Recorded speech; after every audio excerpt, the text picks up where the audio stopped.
We are studying now page 33 of Sotah, which was yesterday's page, but we're studying it now. We're going to have today's page a little bit later. So this continues the conversation that we had on Daf Lamed Beis, Amud Beis, and now we're beginning Lamed Gimel, Amud Aleph. We talked about what is said in Hebrew and what is allowed to be said in other languages, and we had an argument between Rebbe and the Rabbanon about Shema. The Rebbe says that Shema has to be read in Hebrew, and the Rabbanan said it can be read in any language. So we said, because the Torah has to say V'hayu, that the Shema has to be written specifically, has to be said specifically in the way it was written. So that means that Rebbe must hold it everywhere else. You're allowed to read you're allowed to read the Torah in any language. Because if you're not allowed to read in any language, only in Hebrew, why do you have to have a special verse? So he says, because it says Shema, we would think that Shema specifically you can say in any language, we have to have a special verse to tell us V'hayu has to be in Hebrew.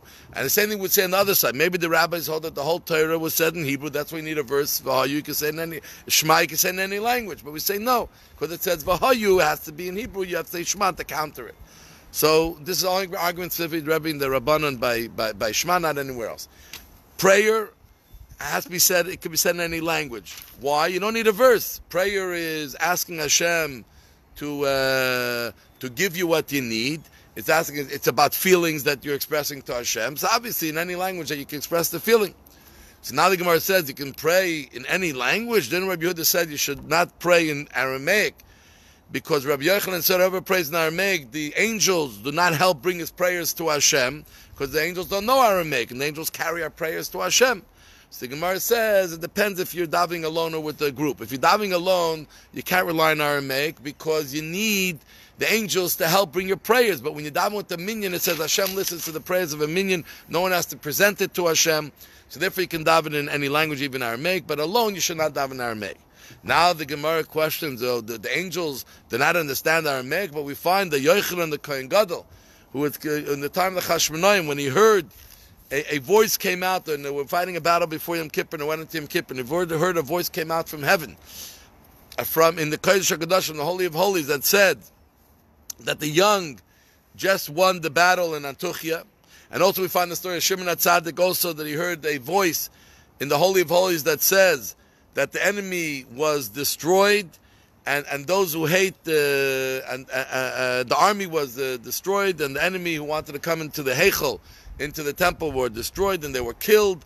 The king Gaskalgas was killed, and his decrees were annulled.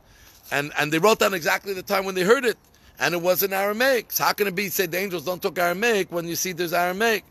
So the answer is, either you can say Baska when a voice comes from heaven, when an angel itself, the way the language they speak is one thing. But when Hashem makes a voice come from heaven, like they heard in the Beis HaMikdash, that comes in any language because it depends who the voice is for. But at the same time, we have another answer that maybe it was Gabriel, because the one angel that speaks Aramaic is Gabriel, because we're told that he taught Yosef all 70 languages when he went down to Egypt. Now, the Birchas HaMazon, you're allowed to do in any language, because it says you should eat, be full, and bless Hashem. Language doesn't make a difference. Now we said that there are two types of testimony that you need to say specifically. You can say in any language, and this is, one is the testimony of Shvuas Eidus. How do we know that the testimony, the witnessing of the witnesses, when they come to say testimony about something for a witness, it says that they can do it in any language, because it says V'shama, and they will hear. So they have to. It says they will hear. So the fact that they will hear here means in any language. Also, Shavuos Pikadon, when you're talking about something where someone has an object and they're denying that they have the object, and they have to take an oath about the object. How do we know that that oath? We're talking about the oaths now. Also by the witnesses. How do we know that oath has to be? It could be in any language, because we learn from the oath of the Eidus that both times it says the word techta. And there it's good enough in any language, here also good enough in any language. Now we know that the Bikurim and Chalitza have to be specifically in Hebrew. When you bring the first fruits, and when the woman has to separate herself from her husband's brother when he died childless. So because by Bikurim it says Vanitza Marta, you should say, you should respond and say, Lefnei Hashem Lekecha. And also it says by the Levium when they gave the blessings, the curses in Israel, when the Jews entered Israel, it says V'ano Levium. So therefore, just like Aniyah by the Levites was in Hebrew, so also the Bikurim has to be in Hebrew. How do we know that the Levites was done in Hebrew? Well, maybe they said it in different languages, because it says koil, the word koil. And Moshe, it says that Moshe spoke and Hashem answered it with a voice, but in his voice, when they were by Mount Sinai, then for sure it was in Hebrew. So that's like it says koil there. So koil, when the Levium spoke and told the curses and then the blessings, it must have been in Hebrew. How did Chalitza happen? How do we know Chalitza is in Hebrew? So there's a different opinion. Some say it says also there the words the Vanisa, that she has to respond, so we learn from Bikurim. But some say it says the word Kacha. Kacha means this is how it has to be read. So according to the rabbis, that's how we learn it from the Gzeir Shava from the Leviim. That we learn Gzeir Shava from the other place. So why do they need the word Kacha? So he says to tell us that the things that have to be done, spitting and the shoe, that has to be done. Kacha, these have to be done. Rabbi Yehuda says, Koi is enough to tell us it has to be in Hebrew. Why Kacha? Kacha tells us that the things are ma'akiv, the things, the actions that have to be done are for real. And the rabbis say they don't learn the difference between Koi and Kacha, they don't have that difference. On Amud Beis, the second side of the page, according to Rabbi Yehuda, why does it say va'ansa va'amra if we already know from Kacha? So he says to tell us from there that the Levites were in Hebrew. So meaning he doesn't hold that we know that the Levites said the curses, the blessing in the Hebrew from the fact that it says koil by Moshe speaking by Mount Sinai. And koil here, he never heard that Gzeir Shava, because the Gzeir Shava, one of the ways you interpret the Torah is only what you heard. You don't make up your own. He never received that once. He said it's from the fact that we know that here it says va'ansa v'amram, by the Levites it says va'anu, so we know that there also was in Hebrew. So, but the first place we know is from Chalitza. We also learned elsewhere that Yehuda said wherever it says koi, kacha, aniyah, mira, means it has to be in Lashon Kodesh. Now we go back to the next piece. It says that the blessings and the curses that what the Levium says, how did it happen? So when the Jewish people crossed the Yarden, at that point, they went to the Mount Aval and Mount Gerizim, and there they stood on two mountains, 6 tribes on each mountain, and the curses and blessings were said, half of them to Har Gerizim, the blessings and the curses towards Har Aval. So how did exactly it happen? So we learned, it says, wasn't this on the other side of the Jordan? So Rabbi Yehuda says it was far. Even though they arrived that day, the place where they heard the blessing, the curse, Har Gerizim and Har Aval, was very far from the place where they crossed the Jordan. Achrei derech v'shemesh, meaning far from where the sun rises. Because the sun rises in the east, goes down in the west. Far from where the sun rises, much more west, because the Jews were on the eastern side of the Jordan. They crossed over the Jordan to get to the western side. So this is even much further. I was actually in Israel and we saw the two mountains. It's quite a distance even to drive. It was a miracle how they got there so quickly. Beretz HaKnani, in the land of Knani, Yeshiv Arav, in the plains, this is the Mount of Gerizim and Aval, where the Kusim, at that time, when Sacharev mixed up all the people of the world, the Kusim lived there. The Kusim were people who believed in Torah, the written Torah, not the oral Torah.